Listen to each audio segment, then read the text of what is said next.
तो आज बजट है और इसके बारे में कुछ खबरें आपको जाननी चाहिए, और खासकर उन लोगों को जो आज भी इस देश में जिनके पास ज़मीन नहीं है, जिनके पास बिजनेस नहीं है, जिनके पास संपत्ति नहीं है, और जो जातिवाद के सबसे ज़्यादा शिकार हुए हैं।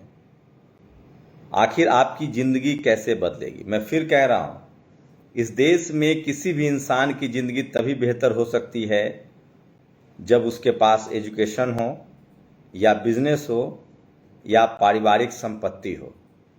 इसलिए फुले साहब ने कहा है कि विद्या बिन गति गई, गति बिन मति गई, मति बिन व्यापार गया, और व्यापार बिना हम शूद्र कहलाए। और उसके बाद इस देश में सच्चाई है कि कोर्ट और हॉस्पिटल दो ऐसी जगह है जो आपका खून चूस लेता है, लूट लेता है। लेकिन सरकार ने आपको आपके किस्मत के सहारे छोड़ दिया है। सरकार ने हेल्थ, अभी मीडिया आपको दिखा रहा है कि बिहार को और आंध्रा को ज़्यादा बजट मिला है, लेकिन मैं कह रहा हूँ बिहार और यूपी के लोग सबसे ज़्यादा ठगे गए हैं। इस देश में सबसे ज़्यादा जो आबादी वाले राज्य हैं, यूपी, बिहार, महाराष्ट्र, और इस पूरे देश में जो 90% लोग हैं जिनके साथ जातिवाद हुआ, जिनके पास न ज़मीनें हैं, न बिजनेस है, न पढ़ाई लिखाई है, जो इनको अब मौका मिल रहा है, और वो लोग जो हमारे जैसे लोग हैं, जो लोअर मिडिल क्लास हैं और SC ST OBC हैं, या जो गरीब सवर्ण समाज के लोग हैं, उनका क्या होगा? सरकार ने एजुकेशन का बजट जो है वो बढ़ाया नहीं है, और हेल्थ, स्वास्थ्य का बजट नहीं घटा है। आप किसी सरकारी अस्पताल में जाकर देखिए, आप जीवन में पेट काट कर जो भी बचत रखेंगे, शरीर है एक न एक दिन बीमार पड़ना होता है। आपके माता पिता जो भी बीमार होंगे, आपका बर्बादी जो है शुरू हो जाता है। तो कोर्ट और उसके बाद अस्पताल बर्बाद होता है। कोर्ट से तो बच भी जाए, अस्पताल से आप बचेंगे नहीं। तो इस बजट में जो मेरा कंसर्न है इस एजुकेशन, पढ़ाई लिखाई, क्योंकि एक गरीब, खासकर जो दलित, पिछड़े, आदिवासी, किसान, अल्पसंख्यक हो 90%, या सवर्ण गरीब हों, उनको एजुकेशन आगे ला सकता है। जब एजुकेशन आएगा तो बिजनेस में जाएंगे, व्यापार करेंगे। ये ग्राफिक्स देखिए, रणविजय सिंह ने ट्वीट किया है, बजट में शिक्षा और स्वास्थ्य को कितना मिला है। शिक्षा 2.60%, स्वास्थ्य 1.85%। ये दोनों ही जरूरी सेक्टर, और मोदी सरकार इसे बजट को 1 से 2% दे रही है। भारत में जब मौर्य काल था, जब भारत सोने की चिड़िया थी, बुद्धमय भारत था, जब नालंदा, तक्षशिला और विक्रमशिला जैसी यूनिवर्सिटियां थी, जब दुनिया भर के लोग भारत पढ़ने आते थे, तब यूरोप गंदा था, बीमार था, वहाँ एजुकेशन नहीं था। लेकिन 12वीं शताब्दी से लेकर 16वीं 17वीं शताब्दी तक यहाँ तमाम बाहरी लोगों ने और यहाँ के लोगों ने, जो राजा थे यहाँ के, चाहे वो बाहरी आक्रमणकारी थे या जो यहाँ के राजा थे 16वीं 17वीं 18वीं शताब्दी तक, उन्होंने जमकर कर्मकांड किया, अंधविश्वास फैलाया, एजुकेशन को रोक दिया गया। और तभी यूरोप में औद्योगिक क्रांति हो रही थी। ऑक्सफोर्ड, कैम्ब्रिज जैसी यूनिवर्सिटियां खुल रही थी 18वीं शताब्दी में। एक्सरे का खोज हो रहा था, दवाइयां बन रही थी। उन्होंने एजुकेशन पर पैसा लगाया और आज वो दुनिया के विश्वगुरु बन रहे हैं।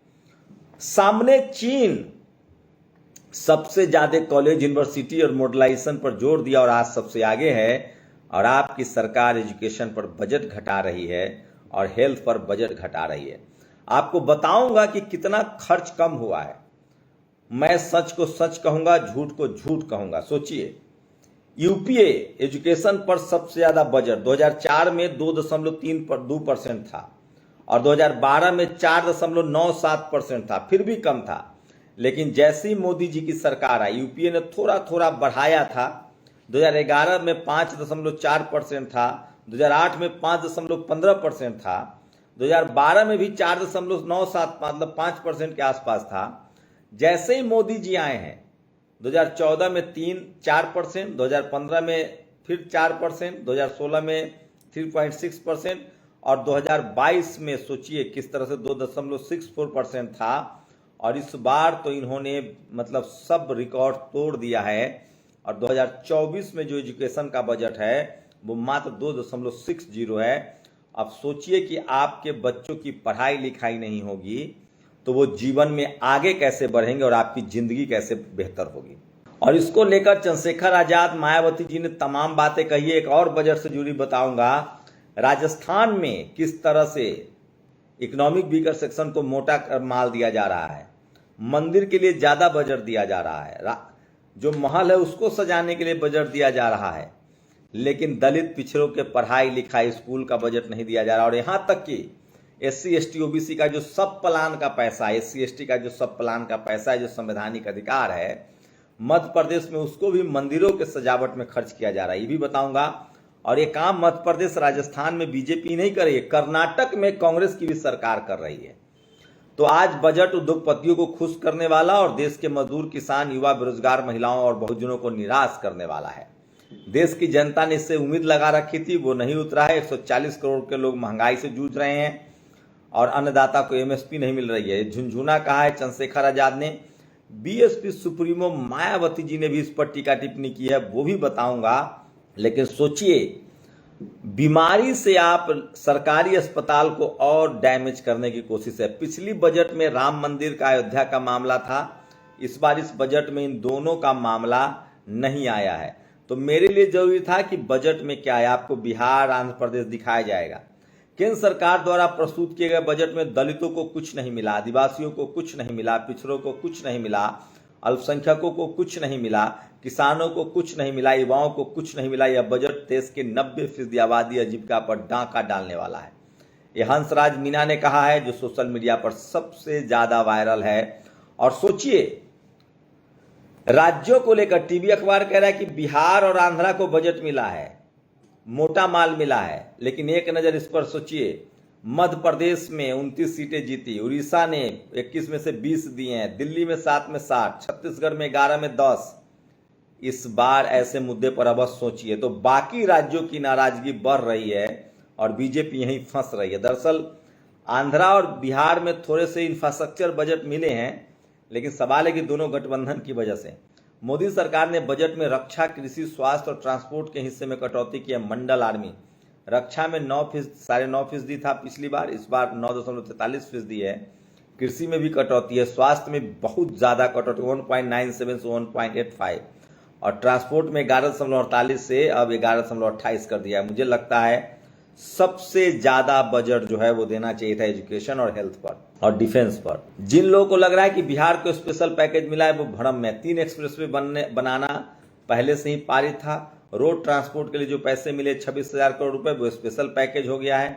क्या किसी और राज्य में एक्सप्रेसवे और रोड नहीं बनेगा? और ये भी पैसा एशियन डेवलपमेंट बैंक से लेना पड़ेगा। तो RJD की प्रवक्ता है, लेकिन SC ST OBC के लिहाज से ये बजट क्या है वो मैं आपको बता रहा हूं। MP में SC ST फंड को गाय, गौशाला और मंदिरों के धार्मिक कार्यों पर खर्च कर दिए गए हैं। सोचिए, डॉक्टर जितेंद्र मीना ने जो पैसा SC ST का एजुकेशन पर, हेल्थ पर, उनके डेवलपमेंट के लिए खर्च होना चाहिए था। बिहार को 26,000 करोड़ और आंध्र को 15,000 करोड़ रुपए भेंट, केंद्रीय भेंट दी गई है। उनकी सरकार टिकाए रहने का योगदान है। सवाल है कि 1.25 लाख करोड़ का अनाउंस किया था प्रधानमंत्री नरेंद्र मोदी ने, उस लिहाज से बहुत बड़ा चीज नहीं है। और BSP सुप्रीमो ने कहा है, कुछ मुट्ठी भर अमीर एवं धन्ना सेठों के लिए बजट, गरीबों, बेरोजगारों, किसानों, महिलाओं की उपेक्षा, बहुजनों के त्रस्त जीवन से मुक्ति के लिए प्रयास नहीं, बहुजनों को मायूस करने वाला बजट है। संसद में आज केंद्रीय बजट पर BSP सुप्रीमो मायावती जी ने बड़ी बात कही है और बहुजन के लिए उन्होंने कहा है कि इस बजट में कुछ नहीं है, और ये टीवी, अखबार और तमाम सवर्ण पत्रकार आपको नहीं बताएंगे। राहुल गांधी ने इस बजट को कुर्सी बचाओ बजट कहा है और साथ ही कहा है कि ये कांग्रेस का मैनिफेस्टो है। तो सोचिए, अब कांग्रेस भी अपनी बात को मान रही है, अपनी गलतियों को मान रही है। और BSP सुप्रीमो ने साफ साफ कहा है कि 125 करोड़ लोगों के साथ धोखा है। मतलब 140 करोड़ की आबादी में सिर्फ 15 करोड़ लोगों को खुश करने के लिए है। और सोचिए, निर्मला सीतारमण ने 7वां बजट पेश किया है। UPA के मुकाबले 4% कम खर्च किया गया शिक्षा पर। सबसे बड़ी चिंता का विषय है कि एजुकेशन को और महंगा किया जाएगा, प्राइवेट के हवाले किया जाएगा। सरकार बिल्कुल हाथ खींच रही है और आपके बच्चों को गरीब बनाने की साजिश हो रही है। तो मेरी कोशिश यही थी, इसलिए मैं कह रहा हूं कि ये बहुजनों के खिलाफ है, स्कूल, पढ़ाई लिखाई, दवाई जो है वो आपके हिस्से से छीना जा रहा है। और जब तक पढ़ाई, स्वास्थ्य और नौकरी वाला बजट नहीं होगा, 80 लाख लोगों को नौकरी की जरूरत है, यह आंकड़ा भारत सरकार ने इकोनॉमिक सर्वे में दिया है। नौकरियां कहां से आएंगी, यह सबसे बड़ा सवाल है। और मैं इसलिए कह रहा हूं, तेजी से बेरोजगारी बढ़ी है और इसलिए मैं कह रहा था कि इस बजट में एजुकेशन को बर्बाद किया जा रहा है। आप सोचिए, जब तक बहुजन पढ़ेगा नहीं तब तक बढ़ेगा नहीं। आपको जातिवाद का गुलाम कैसे बनाया गया, आपको पढ़ाई से दूर किया गया, जाति के नाम पर एजुकेशन से आपको दूर किया गया। और इसीलिए फूले ने कहा था, विद्या बिन गति गई, गति बिन मति गई, मति बिन व्यापार गया और व्यापार बिन आप शूद्र कहलाएं। और इसलिए आपको पढ़ने लिखने से रोका जा रहा है। इस सरकार ने सबसे मिनिमम बजट दिया है एजुकेशन पर और हेल्थ पर। हेल्थ और एजुकेशन में कटौती हुई है, सोचिए आपका क्या होगा।